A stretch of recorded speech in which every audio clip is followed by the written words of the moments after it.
தளபதியின் தளபதி அப்படின்னு வச்சுக்கோங்க, அவ்வளோதானுங்க. வந்து விஜய் அவர்களை வந்து முன்னாடி வந்து இளைய தளபதி அப்படின்னு சொல்லிட்டு இருந்தாங்க. சினிமாவில் இருக்கும்போது ரஜினிகாந்த் சாருக்கு வந்து தளபதி அப்படிங்கிற பட்டம் வந்தனால விஜய் சாரை வந்து இளைய தளபதின்னு சொல்லிட்டு இருந்தாங்க. அப்புறம் வந்து தளபதிங்கிற பேர் வந்து திரு ஸ்டாலின் அவர்களுக்கும் ஒரு காலத்தில் இருந்தது. தலைவர் வந்து கலைஞர், தளபதி வந்து ஸ்டாலின் அப்படி இருந்துச்சு. இவருடைய தளபதிங்கிற பேர், விஜயுடைய தளபதிங்கிற பேர் பிரபலமான பிறகு ஸ்டாலினும் அந்த தளபதிங்கிறத விட்டார். அவரும் தலைவரும் ஆயிட்டார்னு வச்சுக்கோங்க. அதனால் இப்போதைக்கு தளபதி அப்படின்னு பார்த்தா நம்ம வந்து திரு விஜய் அவர்கள் தான் அப்படின்னு வச்சுக்கலாம்.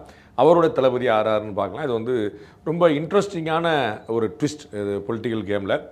திரு விஜய் அவர்களை சுற்றி வேலை தெரிந்த, விவரம் தெரிந்த அனுபவஸ்தர்கள் யாரும் இல்லை.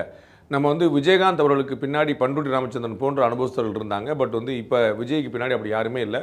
ஒரு புதுச்சேரியில் இதற்கு முன்னாடி ஒரு முறை சட்டமன்ற உறுப்பினராக இருந்த திரு ஆனந்த் மட்டும்தான் அவர் பின்னாடி இருக்கிறாரு. ஆதவ அர்ஜுனாவோ மற்றவர்களோ வந்து இன்னுமே வந்து களத்தில் நேரடியாக நின்றவர்கள பின்னாடி இருந்து நிறைய வேலை பார்த்தவங்க அப்படிங்கிற மாதிரியான விமர்சனம்லாம் எழுந்தபோது களப்பணிக்காகவே அறியப்பட்ட திரு செங்கோட்டையன் அவர்கள், அதுவும் அதிமுகவோட மிக மூத்த தலைவர், நீங்களே குறிப்பிட்டது போல் கூவத்தூரில் 2017 அதிமுகவுடைய முதலமைச்சர் கேண்டிடேட்டாகவே ஆயிருக்க வேண்டியவர் ஜஸ்ட் மிஸ்ஸில் வந்து அது தப்பிச்சு. ஸோ இந்த முறை அவர் வந்து திரு விஜயோடைய இணைகிறார் அப்படிங்கிறது ரொம்ப தெளிவாக இருக்குது. சட்டமன்ற உறுப்பினர் பதவி ராஜினாமா செய்திருக்கிறார். ஸோ விஜயோடைய தளபதியாக வலம் வருகிறார். இது விஜய்க்கு மிக நிச்சயமாக ஒரு பெரிய அட்வான்டேஜ், வித்தவுட் எனி டவுட். எப்பயுமே வந்து ஒரு நல்ல அறிவுடையோர், சான்றோர், அனுபவஸ்தர்கள் அவர்களுடைய குரல் வந்து எப்பயுமே கேட்கப்பட வேண்டும். அந்த மாதிரி திரு செங்கோட்டையன் போன்ற அனுபவஸ்தர்கள் வந்து உணர்ச்சிப்பட மாட்டாங்க. அதான் ரொம்ப முக்கியமான விஷயம். அவங்களாம் எப்பயுமே எமோஷனலாக ட்ரைவ் பண்ண மாட்டாங்க. நீங்கள் வந்து கெட்ட வார்த்தையில் திட்டினா கூட சிரிச்சுக்கிட்டே தம்பி அப்படின்னு சொல்லி போயிட்டே இருப்பாங்க. அந்த மாதிரியான ஒரு தன்மையுடையவர்கள்.